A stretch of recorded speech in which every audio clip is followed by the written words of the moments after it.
હોળીનો ઉત્સવ બન્યો દુઃખદ। 19 વર્ષીય યુવક નર્મદા કેનાલમાં ગુમ। શોધખોળ જોરશોરથી ચાલુ। નમસ્કાર, હું સુનિલ પટેલ। કરજણ સમાચારમાં આપનું સ્વાગત છે। હોળીના આનંદ વચ્ચે દુઃખદ ઘટના સામે આવી છે।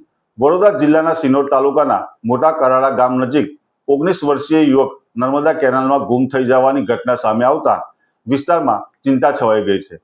વાઘોડિયા રોડ વડોદરાનો રહેવાસી હર્ષિલ મહેશ વસાવા હોળી પર્વ ઉજવવા પોતાના નાનાના ઘરે મોટા કરાડા આવ્યો હતો। બપોરના સમયથી ઘરે નીકળ્યા બાદ તે પરત ન ફરતા પરિવારજનોએ ચિંતા સાથે શોધખોળ શરૂ કરી હતી। શોધખોળ દરમિયાન કેનાલ ગેટ પાસે યુવકના કપડાં અને મોબાઈલ ફોન મળી આવતા કેનાલમાં પડી જવાની આશંકા વધુ મજબૂત બની છે। પરિવારજનોએ જણાવ્યું છે કે યુવકને તરતા આવડતું નહોતું।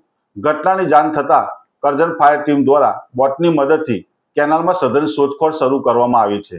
સમગ્ર મામલે સિનોર પોલીસ પણ સ્થળ પર પહોંચી આગળની તપાસ શરૂ કરી છે। હોળી જેવા આનંદના પર્વ દરમિયાન બનેલી આ ઘટના ગામમાં ઘેરા શોકની લાગણી પેદા કરી છે।